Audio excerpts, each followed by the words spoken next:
Yes. Yes, so many people do not know what I'm about to say, but I'm going to speak my own truth. And the Senate President is allowed to counter that.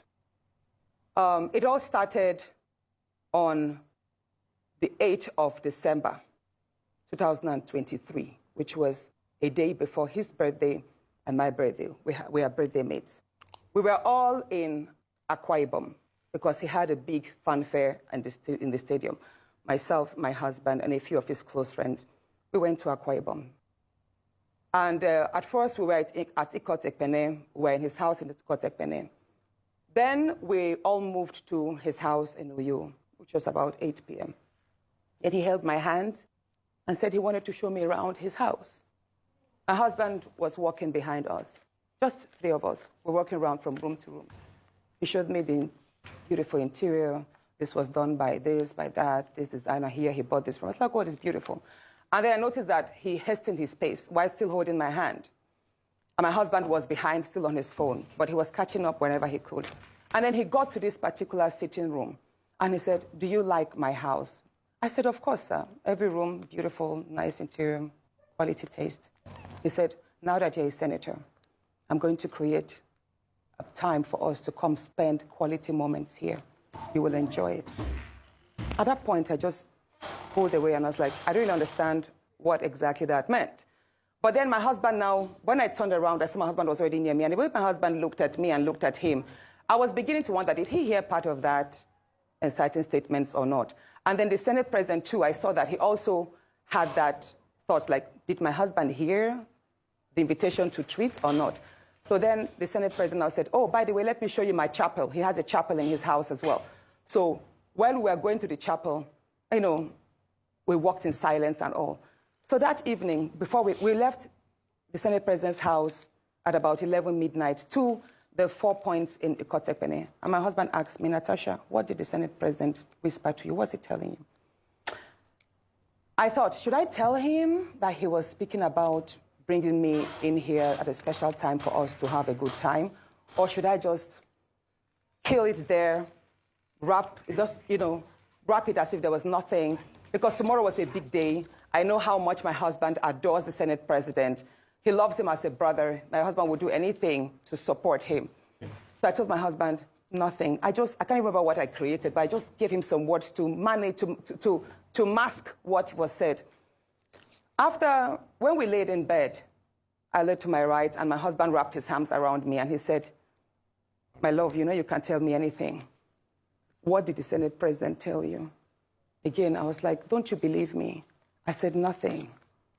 Nothing. Moreover, it's my birthday in a few minutes. Let's just be happy." Then my husband told me he doesn't want to see me travel out of the country alone, and I should not go to the Senate President's house because he has a guest house where many senators do go there, you know, after office to like get approvals and all that. So I told him, okay, no problems. That was it. I thought that was going to be the end. But then, in February, I wanted to move a motion. I wanted to move a motion for the investigation on the ills of corrupt practice in Ajakuta Steel Company. I listed that motion 5 times. It was the 6th time that it was listed on the order paper that was approved. Many senators can testify to that. Each time the motion is listed, just before he takes it, he will say, "Oh, Senator Natasha, we can't take this motion because the board of the Senate does not accommodate it." Or he will speak on others and then let it drag so that just before my motion is taken, the time will be well spent. So he kept on doing that. I went to him in his office. And I said, "Senate President, you know how important this Ajakuta Steel Company to me is. You know how important it is to my people and to Nigerians. I've noticed that you have stepped down this motion. As a matter of fact, a number of senators told me, go and see him and plead with him so that he would take it." I was like, "Sir, please, why can't you take this motion? It's very important. It's been listed." Then it was listed a 3rd time and stepped down. He then said, "Natasha, I'm the chief presiding officer of the Senate. You can enjoy a whole lot if you take care of me and make me happy." At that point, I said, "Sir, I'll pretend that I didn't hear this." He said, "Well, the ball is in your court.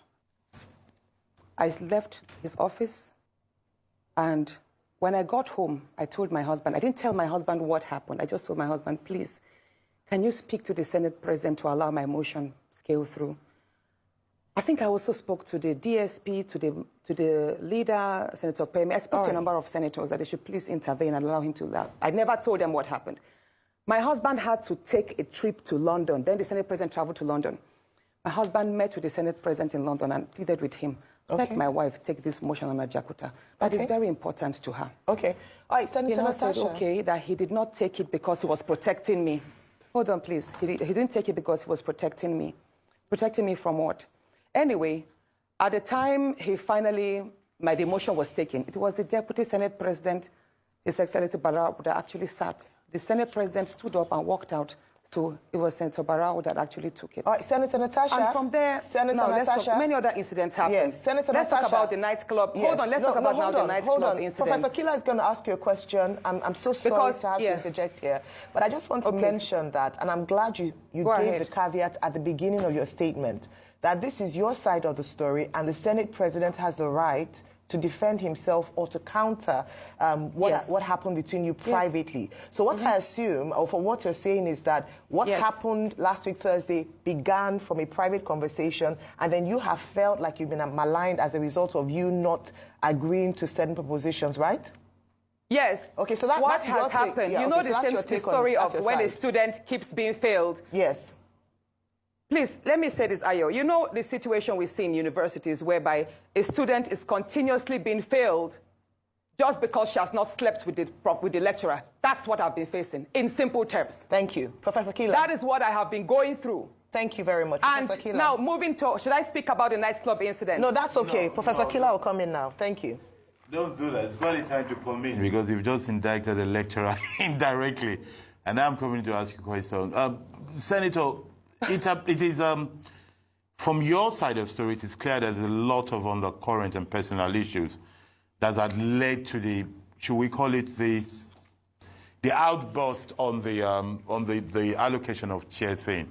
There's a lot going on, and you've made a series of allegations which indicts the Senate President morally, if not criminally, at least, and there's the indictment of abuse of power because if he's refusing you to do your duty for personal reasons, we need to see if he has the right to do that. But let me ask you a question, just to simplify. This idea of your seat was reallocated and you don't want to use it, what's in a seat? Why was it so important for you not to just move as you've been told to do so and deal with it later? What's the importance of saying no to that seat allocation? Thank you so much, Professor Kila. Sitting arrangements in the National Assembly or in the chambers is very critical. That is why at the forefront, we have the leadership. And after them, we have ranking senators, you know, second-timers, third-timers sitting there. And the nearer you are to the Senate President, the more visible you are. So you're able to, like, interface with the daily activities, and then you have more visualized, like the cameras capture you more. You're more present as against being a backbencher. So where I am sitting, the Senate President sits at the lowest point, while I am sitting at the topmost point, but on the same level. So, Senator, it is, Senator, I'll recap for you. So whenever I stand... Yes. It is safe to say that... Where I was moved to was you felt they were reducing you. Where the workers, the chamber staff sit. So you felt they were relegating you. They were relegating you. If they say, hold on. Exactly. Let me say this. His excuse that it's because there were 2 vacant seats due to the decamping of the senators, right? Yes. And that they had to, why did they have to pick on me to start the shift? There were other senators that were in front of me that would have filled the seat. Why did it have to be me to fill in the seat at the far corner? But I will say this again. If you see where I sit at the back, there is a silent degrading of senators that, as they say, came from court.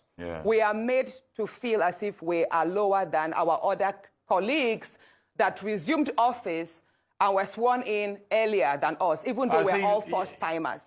Do you understand what I'm saying? Yes. I remember when I asked, initially, I asked why I was not sitting amongst my other first-time colleagues, yes. and I was told that is because you resumed 6 months later. So it's almost like a punishment because I resumed 6 months later. Therefore, I have to sit or take seats or wait for my other colleagues whom we all ran elections with together and won together, even though we were rigged. So Senator, we were made yes. to sit at the back. So after me, it seems clear to me. Senator Akogonu, who came 2 weeks after me. Yes. So it seems to me, from your own narrative, straight from your own narrative, that you feel victimized and you feel you're being treated like a second-class senator in that place. Let me ask you a question based on your own narrative. I have a very important... No, but very quickly, you're going to say, let me just ask you just this question. Professor. Yes, just this very question. Do you feel that other senators in that House, male or female or different party, do you feel that they're standing up to what they ought to be doing, or do you feel they're also, with their silence, complicit with your victimization? I want you to judge the whole Senate, 109 men and women. No. Okay. You don't feel they're complicit, and you don't want to... Now, here it is. I have enjoyed tremendous support from my colleagues. And the fact that a number of my colleagues have not spoken out publicly in my defense or criticized what has happened does not mean that they do not visit me privately at home or they do not call on me to give me words of encouragement. Why they are yet to come up openly and criticize the activities of the Senate President, probably that's best known to them. However, one question I have been asked a number of times is, why are the women silent? Why are the 3 other women silent? Yeah, so why, Senator? Why do you think they're silent? The day I filed the suit of defamation, the suit that whereby the Senate President's SLA on new media, Mr. Patrick Mfong, sexualized me by addressing my attire as being transparent, and that the only thing I know how to do is to wear pancake to the chambers. So when I filed that suit, Senator Ireti Kingibe, hold on, Senator Ireti Kingibe, Senator Natasha, and Senator we're low on time, 3 women please. who sent messages to me that they do not support the litigation. And none of them have called, apart from Senator Ireti, that called my husband to tell me to withdraw that suit and all that. And my husband charged her that you were the same person who had come to the house to tell him that the SP was hitting on his wife sexually. So why are you now against my wife standing up for her rights? So let me tell you something, Mr. Which nobody knows. No, Mr. Rufai, please allow me to say this. Yeah. Please go ahead. Can I say this? Please go ahead. Please go ahead, Senator. Please go ahead. Now, at the nightclub incident, I believe that was not a slip of tongue. That was not a slip of tongue. He has a number of times told me that there are various ways we can have fun. If we travel, he has a way of making the whole the house, the space. He can basically create a party in the space. Do you understand? Like a nightclub in the space and would have fun and all of that. So that nightclub incident statement was not a mistake. It was more like out of the abundance of the heart, the mouth speak it. But let me say this. The day before please, Rufai, let me laugh. Go ahead, Natasha. Go ahead. Let me speak, please. Please go ahead. Please go ahead. Well, if you don't want me to speak, I'll walk out and complete this on my Facebook, please. Please go ahead. We're Natasha. trying to manage time, Senator, but go ahead and finish it quickly. We're trying to manage time, but please go ahead. The night, or should I say that morning, early hours of the morning that he apologized, which was 23rd of July, 2024. That was the morning he apologized. So the night I have it printed here, I have the screenshots of the phone call. It was 14 minutes past midnight when my phone rang. The leader of the House called me, Senator Michael Bamidele Okpeyemi called me, and he said, Senator, how are you? I said, I'm fine. He said, in the wake of all of this rancor, If the Senate president goes down, I will go down too. And I said, what do you mean, sir? At that point, I woke my husband up because he had fallen asleep before me. I said, are you calling me to threaten me? I could hear murmurs from the Senate president. I could hear the Senate president's voice at the background because I could tell it was on speakerphone. He said, no, I'm just telling you that, there's a whole lot of attack on the Senate president. And if things go down, if he resigns or something happens, I should know that I'm going to be held responsible and I also go down. At that point, I started shouting. I was like, you can't call me at midnight and threaten me, sir. You can't do this. And mind you, I was actually surprised because the leader of the House is someone I respect greatly. He's a very good friend. He's a very calm person. And I believe, I'm saying it, that if he actually made those statements, he probably was told to do so. So I dropped the line. And then I dropped the line. The first conversation was just 2 minutes, 33 seconds. Then my phone rang again at 26 minutes past midnight that same day. And then it was the same call, Senator Opeyemi's line, but then it was the Senate president's voice. He said, Princess of the Senate. That's how he calls me casually. I've been attacked. My wife has not slept for days. She's been crying. She's received lots of insults, all because of you. I said, no, sir, it's not because of me. It's because of you. I didn't force you to order that statement. And I did not call on the support I received from Nigerian women. So don't blame it on me. He said, no, he's telling me this because the Dane of Agbo, I think he's a king in Agbo in Delta State. So the Dane of Agbo spoke with him and told him that he, that's the Senate president, was the most hated politician in Nigeria at that point. Mind you, that was a few days to the protest. There was this end bad governance protest on the 1st of August, and this incident happened like a week before. So he said the Dane of Agbo told him, Mr. Senate President, your rating is all low. You're one of the worst. You're one of the most hated politicians now. So I would advise, he said the Dane of Agbo advised the Senate President to leave Abuja because if he is caught in the middle of the protest, he could be attacked by the Nigerians. I said, so why are you telling me this, sir?